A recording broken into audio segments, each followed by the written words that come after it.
Hi friends, మేము చేసే interesting videos మీ మొబైల్లో నోటిఫికేషన్గా రావాలి అంటే మా ఛానల్ని సబ్స్క్రైబ్ చేసుకోండి. అలాగే పక్కనున్న బెల్ ఐకాన్ని క్లిక్ చేయండి.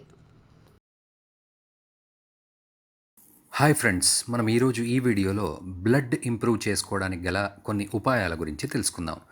మన శరీరంలో హిమోగ్లోబిన్ శాతం ఎప్పుడు తక్కువ అవుతుంది అంటే అప్పుడు బ్లడ్ తక్కువైపోతుందన్నమాట. దీన్ని మనం అనీమియా అంటాం. ఫ్రెండ్స్, శరీరంలో ఐరన్ తక్కువైనట్లయితే హిమోగ్లోబిన్ తయారవ్వదు. హిమోగ్లోబిన్ లంగ్స్ నుండి గాలి తీసుకుని బ్లడ్ని తయారు చేస్తుంది. మన శరీరంలో బ్లడ్ తక్కువైనట్లయితే దాన్ని మనం అనీమియా అంటాం. శరీరంలో పోషకాలు తక్కువైనట్లయితే బ్లడ్ తక్కువ అవుతుంది. ఐరన్ తక్కువ అవడం వల్ల, విటమిన్ B12 తక్కువ అవడం వల్ల మన శరీరంలో రక్తం తక్కువ అవడం అనే సమస్య వస్తుంది. ఫ్రెండ్స్, మన శరీరంలో రక్తం తక్కువైనట్లయితే త్వరగా అలసిపోతాం. స్కిన్ ఎల్లో కలర్లోకి మారుతుంది. కంటి కింద నల్లని మచ్చలు ఏర్పడతాయి. మనకు ఎక్కువగా చలి వేస్తుంది. కంటి కింద నల్లని మచ్చలు ఉంటాయి. శరీరంలో శక్తి తగ్గిపోవడం, వామిటింగ్ అవ్వడం, భయం వేయడం వంటి సమస్యలు వస్తాయి. పీరియడ్స్ టైంలో కడుపు నొప్పి ఎక్కువగా రావడం, శ్వాసకు సంబంధించిన సమస్యలు వంటివి వస్తాయి. ఫ్రెండ్స్, బ్లడ్ ఇంప్రూవ్ అవ్వడానికి గల ఫుడ్ ఐటమ్స్ గురించి తెలుసుకుందాం. మొదటగా దానిమ్మ. రోజుకొక దానిమ్మ తిన్నట్లయితే శరీరంలో సంపూర్ణంగా ఐరన్ ఉంటుంది. బ్లడ్ త్వరగా తయారవుతుంది. శరీరంలో బ్లడ్ని పెంచడానికి దానిమ్మ మంచి ఔషధంగా ఉపయోగపడుతుంది. తర్వాత బీట్రూట్. ఇది శరీరంలో రక్తాన్ని పెంచడానికి రామబాణంగా ఉపయోగపడుతుంది. బీట్రూట్ జ్యూస్ డైలీ తాగినట్లయితే శరీరంలో బ్లడ్ సంపూర్ణంగా ఉంటుంది. బీట్రూట్లో ఐరన్ శాతం ఎక్కువగా ఉంటుంది. దానివల్ల త్వరగా బ్లడ్ తయారవుతుంది.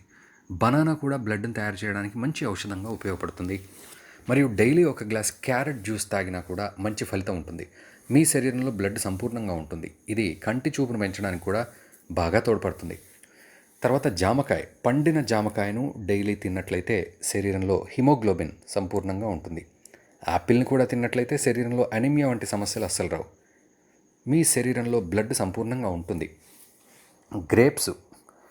గ్రేప్స్లో విటమిన్స్, ప్రోటీన్స్ సంపూర్ణంగా ఉంటాయి. గ్రేప్స్ మన స్కిన్ హెల్తీగా ఉంచడానికి తోడ్పడుతుంది. తర్వాత ఆరెంజ్. దీన్ని డైలీ తినడం వల్ల శరీరంలో బ్లడ్ సంపూర్ణంగా ఉంటుంది. అంతేకాకుండా టమాటాను కూడా డైలీ ఏదో ఒక రూపంలో తిన్నట్లయితే మీ శరీరంలో బ్లడ్ సంపూర్ణంగా ఉంటుంది. పచ్చి కూరగాయలు, ఆకుకూరలు ఎక్కువగా తిన్నట్లయితే శరీరంలో రక్తలేమి సమస్య అస్సలు రాదు. పాలకూరలో అన్నిటికంటే ఎక్కువగా ఐరన్ ఉంటుంది. అప్పుడు హిమోగ్లోబిన్ తయారవ్వడానికి అవకాశం ఏర్పడుతుంది. చూశారు కదా ఫ్రెండ్స్, బ్లడ్ ఇంప్రూవ్ అవ్వడానికి గల ఫుడ్ ఐటమ్స్.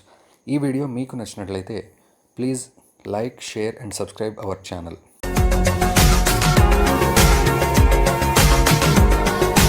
మరిన్ని అప్డేట్స్ కోసం మా ఛానల్ని సబ్స్క్రైబ్ చేయండి.